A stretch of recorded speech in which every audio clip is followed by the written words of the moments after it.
Hey there, it's Yash from HubEngage with the Turn On Engagement podcast. Today we've got Allan Steinmetz on, and he's talking about marketing with purpose and what that means to internal and external audiences. Allan's a 40-year veteran of the employee engagement space, and he shares some pretty cool insights on how some great brands out there like Procter Gamble are getting it right today and exactly why. Hope you enjoy it. Tune in. Welcome, everybody. Thanks for joining us today. My name is Yash Chithre. I'm with HubEngage, and today I have a very special guest with me, Allan Steinmetz, who is the CEO of Inward Strategic Consulting. And selfishly, I'll just say that Allan's my guru. He taught me everything I know about employee communications and employee engagement. So this was an easy podcast to do for me. And it's a pleasure for me to do. But just to give you a little bit of a background, Allan is he's a well-known luminary when it comes to employee engagement, internal branding, internal communications. He has a career that spans decades. He has worked in the advertising agency world. He has worked for Accenture. He has led his own company. He has worked with really big names like Walmart, McDonald's, JP Morgan, too many to count. So he has a lot of experience and a lot of great things to offer. And one of the things that sparked my interest was the other day, Allan wrote a piece about Procter & Gamble on his blog. And if you're interested, take a look at the links in the description below here on YouTube, and also in the comments. You can read it right on Inward's site as well. But he really talks about brand purpose, connecting the internal to the external. So I thought it would be great to have a quick chat here with Allan, really to sort of talk about his story of why he decided to write about that, and what does it really mean for all us folks that are in the employee engagement, internal communications world. So with that, Allan, I'll let you sort of take it away. But tell us a little bit about the campaign, about Procter & Gamble, what got you to it, and what does it really mean? Sure. First of all, thank you, Yash, for inviting me. I love you, and so accepting your invitation was really quite simple. And so it's a pleasure to be here. In the last 3 years, I'll give you a little background. In the last 3 years, there's been a lot of emphasis around shifting from brand promise to brand purpose. In fact, last year, the Association of National Advertisers had done some major research and showed that they were going to shift the definition of what a brand promise is to focus more on a brand purpose. So what is a brand purpose? The brand purpose is why you exist. And there has to be an ulterior motive beyond just making money and selling more stuff. It's more than just making a profit or shareholder value. It has a higher purpose and a higher order. And when you're able to focus on the notion of purpose over, let's say, values or mission or vision or attributes of your product, you're able to differentiate yourself not only with your customer, but with your employees and your sales channel simultaneously. And as a result, you're able to talk about why you are in business and what you are there for in such a way that you are able to achieve a much greater emotional connection with your customers, with your employees, and your sales channel. And that's why it's really important. And there's been a shift to that direction, and I'll give you some examples of that as well. So I've been very keen to be watching for companies who are focusing on purpose, and in the last few years, and Procter & Gamble, as you well know, Yash, is really a conglomerate of several hundreds of different brands, from Tide to Gillette. And all too often, those companies really focus on the features and attributes of those brands. Tide talks about fresher, whiter, cleaning, Gillette talks about the shave and the formulas of their lotions and what have you, but they don't have an ultimate higher purpose. And what's the effect that it has on the business overall? And so when they launched this campaign to focus on love, it was like, wow, what the hell is that? And so it basically shows the campaign itself shows us a bunch of babies, one after another, just giggling with key words that represent what they stand for. And at the end of the day, it's all about love. And that Procter and Gamble is a company that brings you products that allows you to love each other and love the things that are important in your life. And when you understand that and embrace it, it really has a huge impact as a modus operandi for running your business. Um, and in the case of Gillette, in the case of Procter and Gamble, in this particular case, and I think a large part of it has to do with the train changeover from COVID. They're basically challenging all of their customers, their employees, and the sales channel to do 2021 deeds of love that they could extend out to their community as a whole. And I just think it's brilliant. Yeah. And they're not the only company that has done that in the last few years. There's others that I can reference as well. Does that make sense to you? It does, and it's really interesting how these companies can get into the creative part of it too. So, at a very high level, they know what they need to do, right, in terms of connecting the brand. But then creatively, how do you show that, right? And you were talking about 2021 and 2021 ways of showing love, and presumably maybe they're doing some stuff around the employee engagement side of that, and collecting those stories and having them do their employees show that kind of stuff, and maybe they'll turn that into some sort of programming that they'll use internally to connect the brand, and then maybe it'll go externally too. Who knows? Maybe in a year we'll see some of that.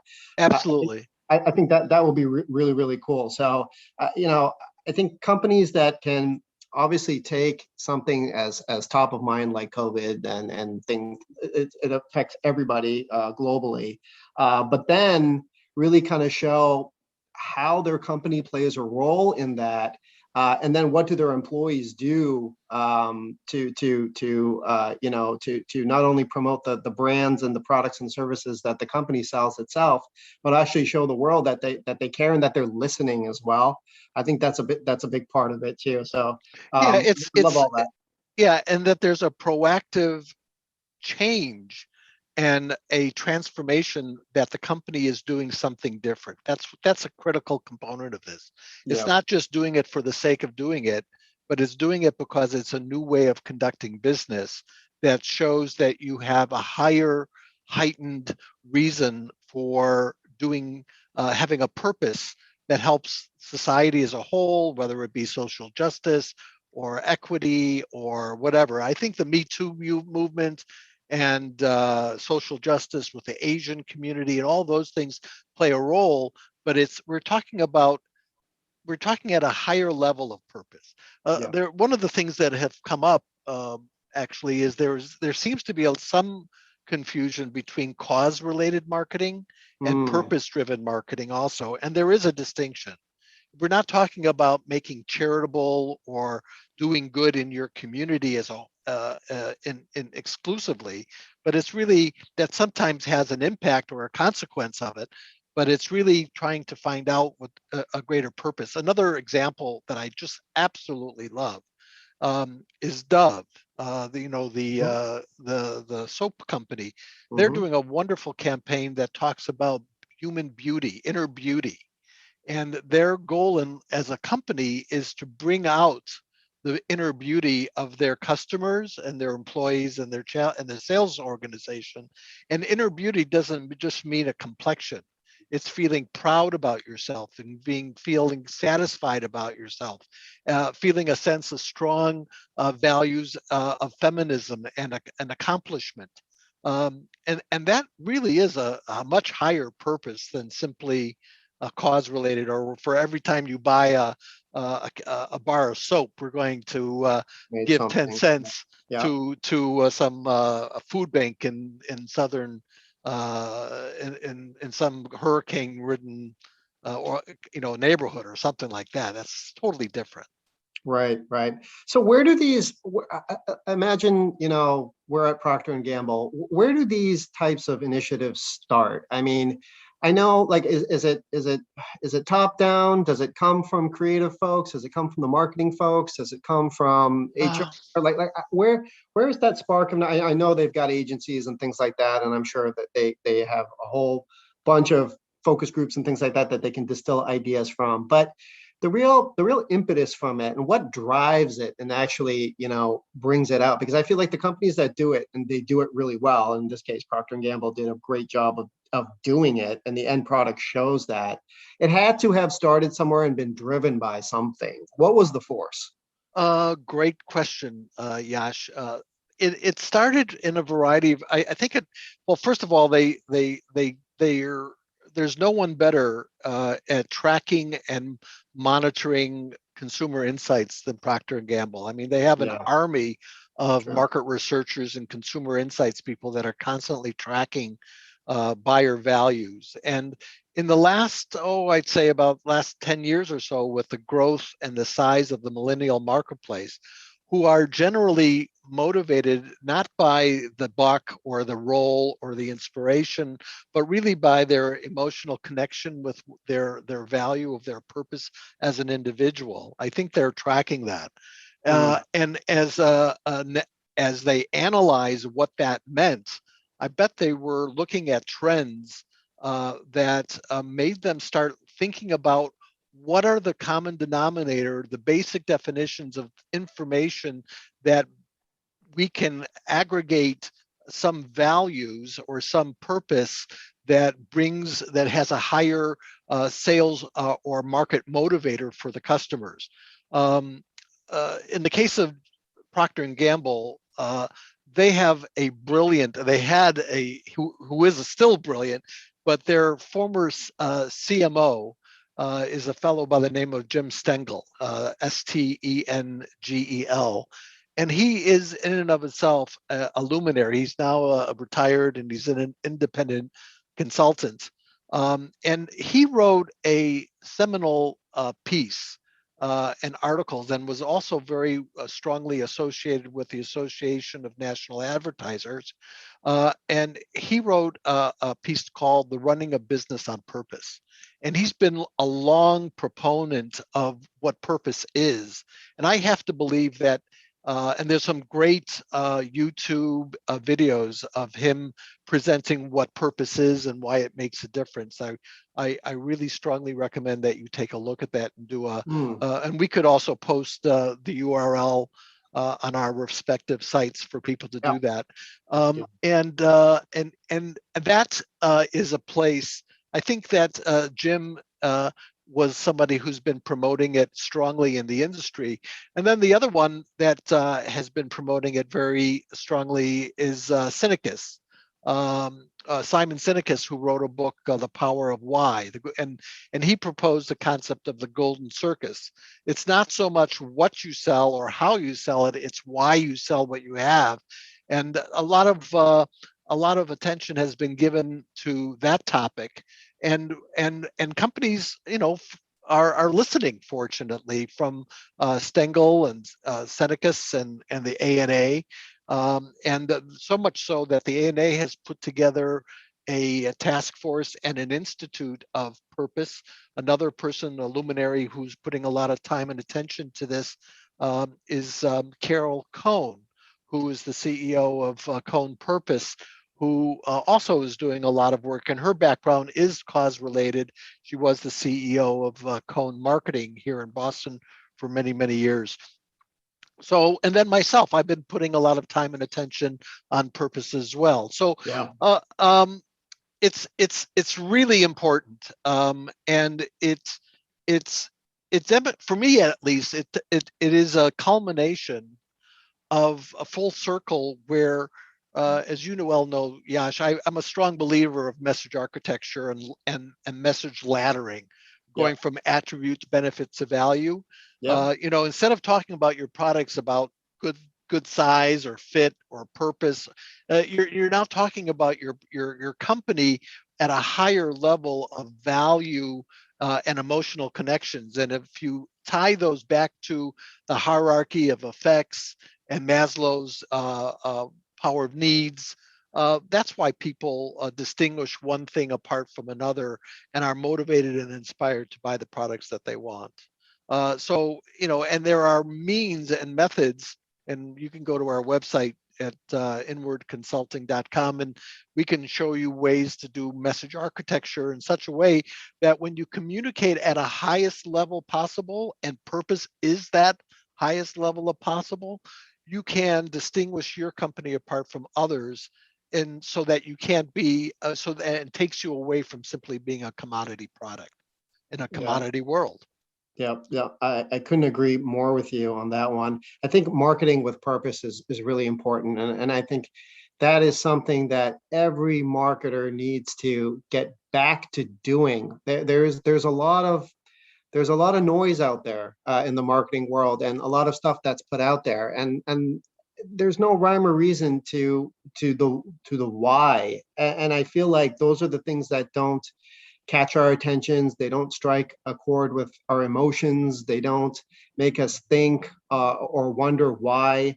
So marketing with purpose and really understanding it is not only good externally for your customers and will obviously help your company and its mission, vision, and values and whatever it is that you're selling, but it'll help your employees. And I can't help but think how that then tells a story about who are the people that work for your company, and Absolutely. what are the types of people that you bring into the company. Who is the ideal candidate? My brand ambassador for this company needs to be X. If I'm not Exactly. talking about that and I'm not living that, if I'm not marketing with that purpose, then I'm not going to attract that person to come to my company. They're not going to want to work at my company. But if I can somehow weave that thread into the fabric, I think that would be really cool to do. Well, what's interesting is it's not just the flavor of the day, in my view, or in Jim Stengel's view.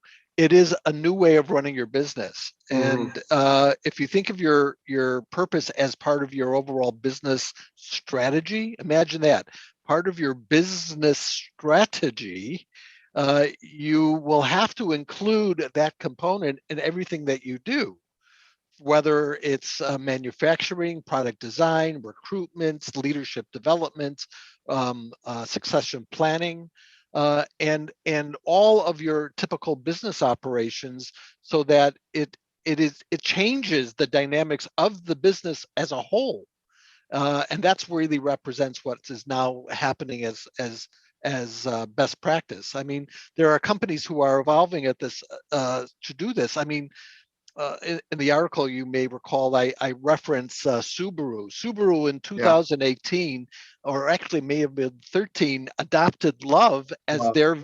of their values, and has created not only just an advertising campaign, but design features in their automobiles through their STEP program to make sure that there are benefits of safety that make sure that your people are loved for and will be safe when they're in their car.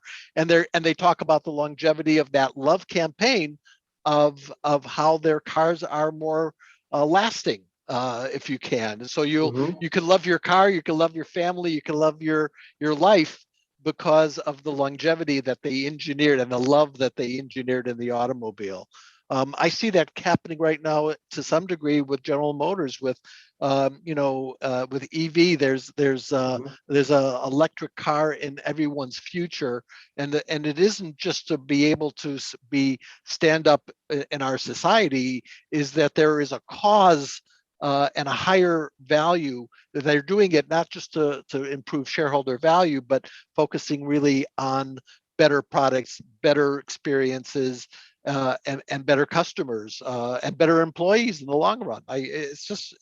It's really quite illuminating to me that this is taking place. There's one more thing I want to add, and I know this is a large extent the area that you focus on, is that the research reinforces the idea that if you have an employee population as well as a customer population that understands your purpose and the reason why you're in business and can relate to that, the impact it will have on recruitment will be higher and better, Yeah. because you'll be able to recruit the talent that you need and want. And more importantly, your retention, the customer loyalty that you will have, will be much greater. And in fact, the research I've read is as much as 141% higher shareholder value for companies who have a clear direction on their purpose, because customers want to buy products from companies that have a higher purpose of meaning for what they stand for. And so I even see it evolving to a higher purpose now, where it's not around for Walmart, as you well know, Yash, having us both worked on that business. It was never about the shareholder value. It's creating a much higher level of value and purpose around saving of low costs and helping people save money and live better. They Yeah. really do want people to live better, and the only way that that's going to happen is by lowering costs. And so everything that they do at a modus operandi, from stocking shelves and making sure things are on the shelf, and buying and merchandising the lowest price products as possible, so at the highest quality, is so that people can live better. Yeah. And they're really bringing it down to earth now. They're, in the last 3 years, you see this happening with their focus on the employee, Hmm. where they're raising the hourly wage, and introducing greater learning and impact, and training for their people, so that they have a better understanding of the corporate purpose. Yeah. Well, and in those cases, a company like Walmart obviously has this massive 50 plus year history. And again, where does it start? Well, a lot of these things were started with one person. It started with Sam Walton, right? And it started with, that whole everyday low cost thing that would, lead to the everyday low prices, all that sort of stuff. So, those companies have the culture. For the companies that, don't have that, or need to build that culture, or need to put their stake in the ground of, we stand for this, or we're getting behind this, whether it's a social issue or a business issue, or Walmart was genius in the sense that they could tie the whole modus operandi of their operating culture of how they run the business to lower costs, and connect the dots there, which actually means lower costs for people that shop there. And that's why we all love to go to Walmart and shop at Walmart, because it is lower priced than anything else that's out there.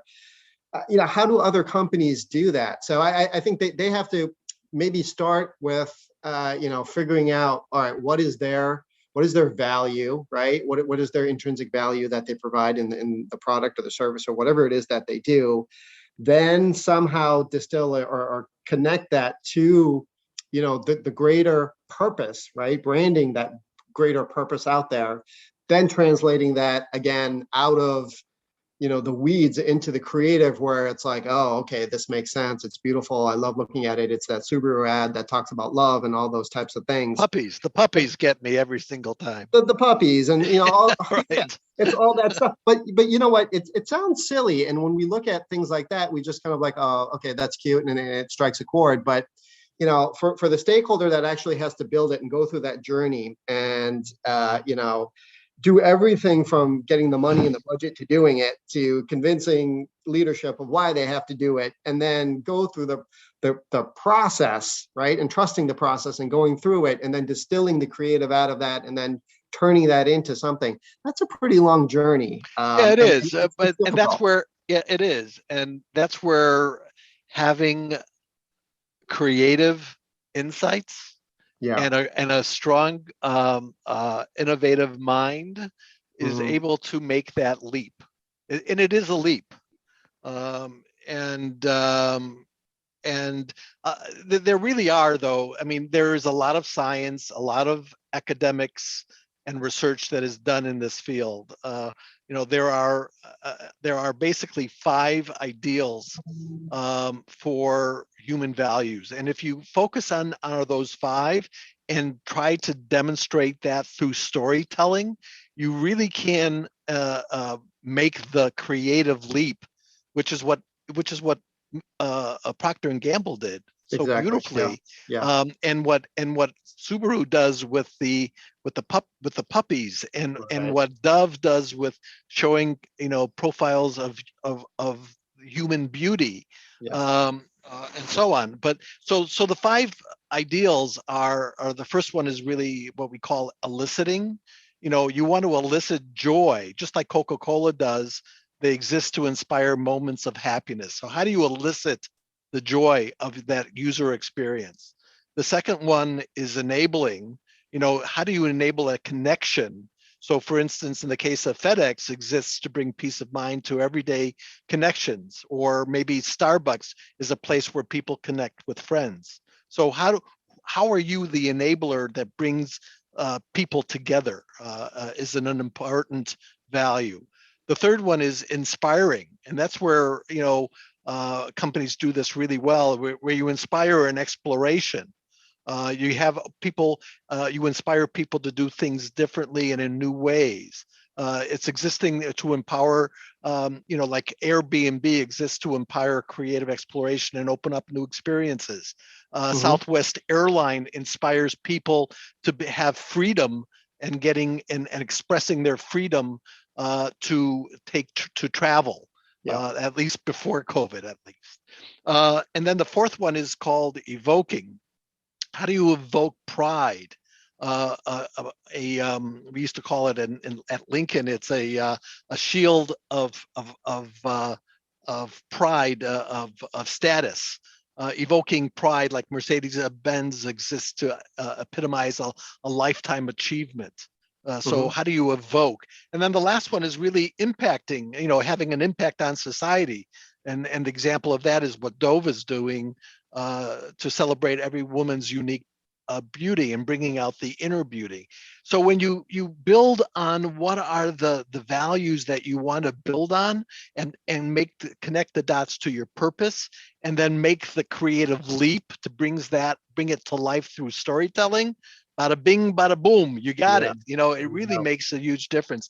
And the creative agencies and consulting firms, here's an advertisement for us, like Inward, are really adapt at making that kind of leap, and it makes a huge difference.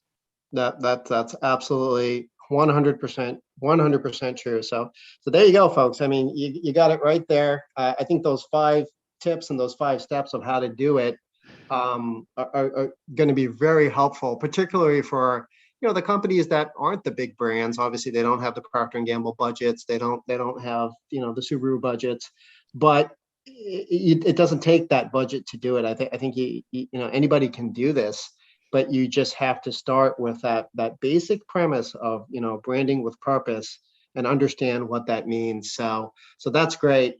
And the Um, creative ingenuity, and you're absolutely right. I know you were trying to wrap it up. Let me just say this: it doesn't have to cost a lot of money to come up with a creative idea yeah, that makes the leap, so that people understand how I could connect with this company and what they stand for.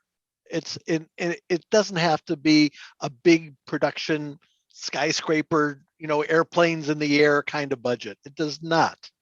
yeah, In fact, absolutely. I find the simplicity of a campaign like the Procter and Gamble babies, I'm sure that didn't cost a fortune to produce, is more meaningful than anything else that you could do. Yeah, Simplicity is more important. So now you can wrap it up, Yash. Go ahead. yeah, You're yeah. doing a No, great job. Sorry I no, interrupted you. no. I love it. I love it. We could keep going all day on this stuff, but I really think that branding with purpose and everything that you talked about is where you need to start. It doesn't cost a lot of money. but really thinking about, your company in terms of your mission, vision, and values, and bringing it back and connecting the dots externally to internally, and vice versa. Maybe you start internally and then you go externally. And that's another whole topic. We can save that for the next conversation. Sure. But thank you, Allan, for doing this. And once again, if you guys need help out there with your your internal communication strategy, with everything that we talked about from start to finish. So where does it start and where does it end? We talked about, we skimmed the surface in terms of a primer of what you should do, but obviously there's a lot of complexity and intricacies below that. Inward has some pretty cool codified, proprietary methodologies and frameworks that Allan has developed and fine-tuned over the years, and they've been tried and true. I've been a witness to all of them, and he's deployed them at big companies like Walmart and McDonald's, JP Morgan, Zurich Financial Services, so too many to count, and they work. They really do work. And he can really sort of help you to really connect your brand promise so that you're marketing with purpose. So definitely check out Inward. I'm going to put the links all in the description below. So definitely check those out and stay tuned. We're going to do this again. Allan will be back for sure. We'll talk about more things, all things employee communications and employee engagement. So for today, we'll sign off, but thanks for joining us. And thank you, Allan, for doing this. My pleasure.